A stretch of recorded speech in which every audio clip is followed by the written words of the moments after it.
Les gradins du Palais 7 du Heysel sont encore vides, l'orchestre n'a pas encore pris place. À 4 heures du début du gala du Cadre Noir de Saumur à Bruxelles, c'est en coulisses que cela se passe. Des coulisses ouvertes exceptionnellement aux caméras d'Equi TV. Et à 7 heures, ce sont les soigneurs qui sont au travail.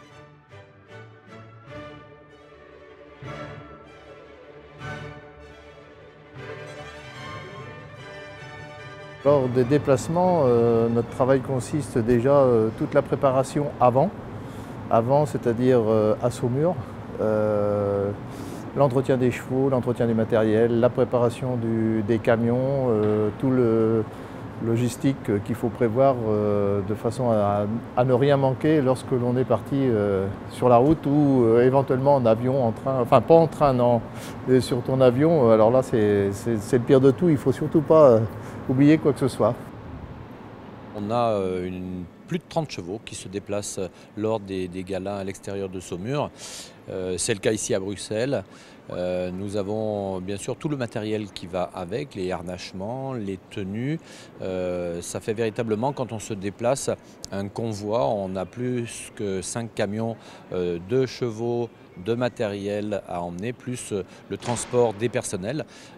Grosse machine aussi, puisqu'on a une vingtaine d'écuyers qui sont présents sur place pour assurer les galas, et également une douzaine de soigneurs. Au total, un effectif d'une quarantaine de personnes avec les techniciens, chauffeurs, régisseurs de piste qui viennent avec nous pour assurer au mieux le déroulement des galas. On travaille sur des sols qui sont quand même très adaptés et très bons. Il est très rare d'avoir besoin d'un maréchal ferrant, et si c'était le cas, notamment ici en Belgique, on peut avoir recours à des maréchaux ferrants très compétents qui sont proches sur Bruxelles, donc ça ne pose pas de problème. Par contre, pour le suivi des soins des chevaux, il faut que le vétérinaire connaisse véritablement bien les chevaux au quotidien et puisse les suivre non seulement avant le départ, mais pendant le trajet et sur place. Donc on amène un vétérinaire avec nous à chaque fois. Alors là, je lui avais tressé la queue ce matin pour éviter que les copeaux se mettent dedans et aussi pour lui donner du volume. Tout est réglé comme du papier à musique, les soigneurs du Cadre Noir sont plus qu'expérimentés. On a des soigneurs qui ont l'expérience quand on va en déplacement, notamment du nattage à la française, puisque les chevaux tels qu'ils sont nattés en gala, ça demande une vraie spécialisation. C'est quelque chose de particulier, ça prend du temps pour apprendre et pour le faire bien. Ça, c'est un des points précis, particuliers du soigneur qui vient en gala. Le nattage à la française, explication. Ça consiste à accompagner une mèche de crin dans une partie de ruban, comme ceci. Donc à chaque fois que j'avance, je lie une mèche à une partie de ruban. Ça va permettre d'envelopper l'ensemble de la crinière. L'ensemble de la crinière est suffisamment serré de façon à ce que ça ne bouge pas pendant la présentation. Là oui, il faut compter entre 20 et 30 minutes pour faire un cheval. Et la difficulté, c'est d'être toujours en tension. On ne peut jamais s'arrêter. Une fois que c'est commencé, il faut aller jusqu'au bout.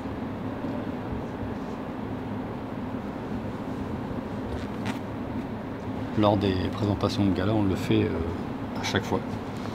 On les fait et on leur défait. Autrement, pour les jours de travail, on n'a pas à la française. C'est réservé exclusivement au gala. Et derrière le tressage, il y a également un code de couleur. Les sauteurs, c'est natté en blanc, comme celui-là.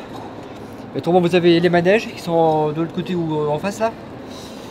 Ils sont nattés en ce qu'on appelle en amarante. Et vous avez la natte de l'écu en chef qui est en amarante et bordure dorée. Il faut savoir que lorsqu'on est en déplacement, chaque soigneur n'a que 3 chevaux parce qu'il faut aussi un temps de préparation qui est à peu près d'1 heure par cheval. Donc éventuellement, par rapport aux horaires à laquelle on se présente, on fait en fonction de façon à avoir notre temps pour préparer dans le calme et la sérénité nos chevaux de façon à ce qu'ils soient bien après. Ici nous avons du sel français, de l'anglo et aussi des chevaux hanovriens, des chevaux qui sont de race allemande que l'on utilise aussi. Un lusitanien qui est là, c'est à peu près les races que l'on utilise pour la présentation des spectacles. On trouve les chevaux de manège qui font la reprise traditionnelle du manège et les sauteurs, les chevaux dressés pour faire les sauts d'école, courbettes, croupades et cabrioles, qui sont aussi dressés pour la reprise des sauteurs en liberté. Ce qu'on appelle en liberté, c'est-à-dire montés. L'heure avance, les musiciens commencent à accorder leurs instruments, les chevaux, eux, sont déjà presque prêts, tout comme les écuyers qui n'ont plus qu'à enfiler leurs uniformes de gala après avoir donné un dernier coup sur les bottes.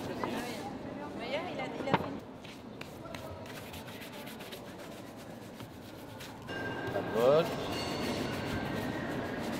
le coup de pied, la semelle.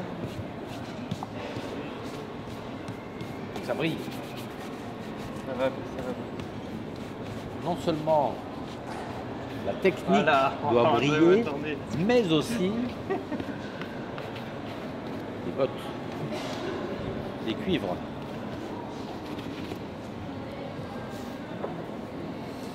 On peaufine les derniers détails, une manière aussi de monter en concentration.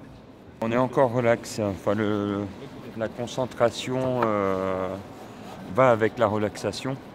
Et plus on va approcher de l'événement, plus on va essayer de se mettre un peu dans notre bulle et de manière à se concentrer et se remémorer un petit peu ce qu'on a à faire pour le faire du mieux possible.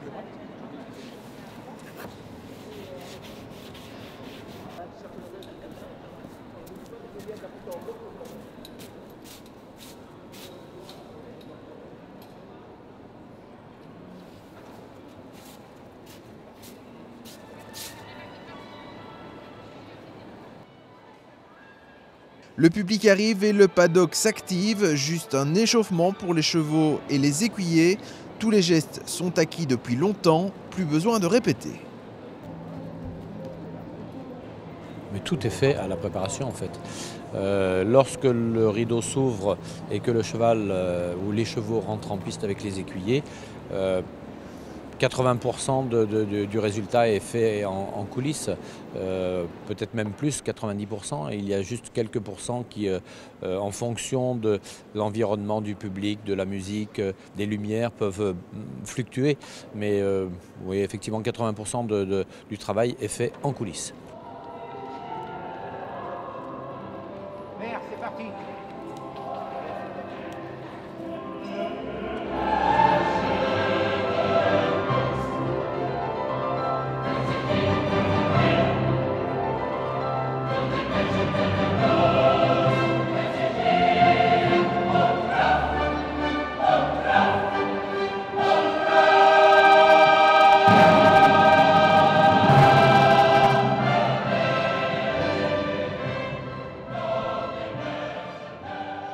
Les chevaux sont des chevaux expérimentés qui ont l'habitude de travailler avec des orchestres, mais à chaque fois c'est un petit peu différent, notamment au niveau du répertoire. Et puis en plus ici on a la chance d'avoir les chœurs de l'Union européenne, donc une centaine de choristes qui accompagnent certains morceaux. C'est très riche, ça fait du volume. Il faut aussi que les chevaux soient accoutumés à un minimum pour cela, donc c'est toujours un peu différent, même si les chevaux sont habitués.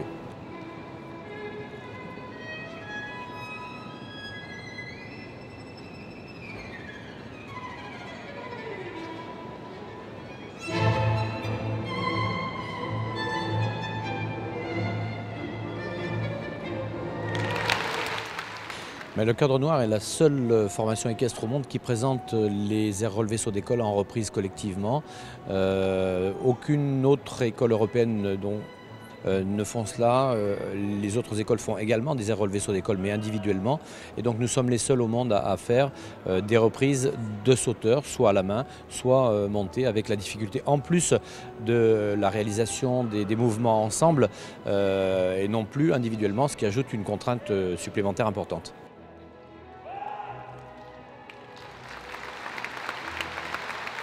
Tous les pays ont des sensibilités différentes. Certains pays sont plus équestres, d'autres moins, mais en tout état de cause, chaque fois que le cadre noir se produit, il y a toujours un courant qui passe avec l'animal, le travail de dressage que l'on explique un peu en début de gala, qui est perceptible même par des gens qui sont plus néophytes. Et on a vraiment une émotion et une sensibilité qui se crée à chaque fois. Donc même si les pays sont différents, la fibre animale et la fibre sensible est quand même un peu partout pareil. EquiTV avec MC Guillaume, véhicule utilitaire et Liquimac.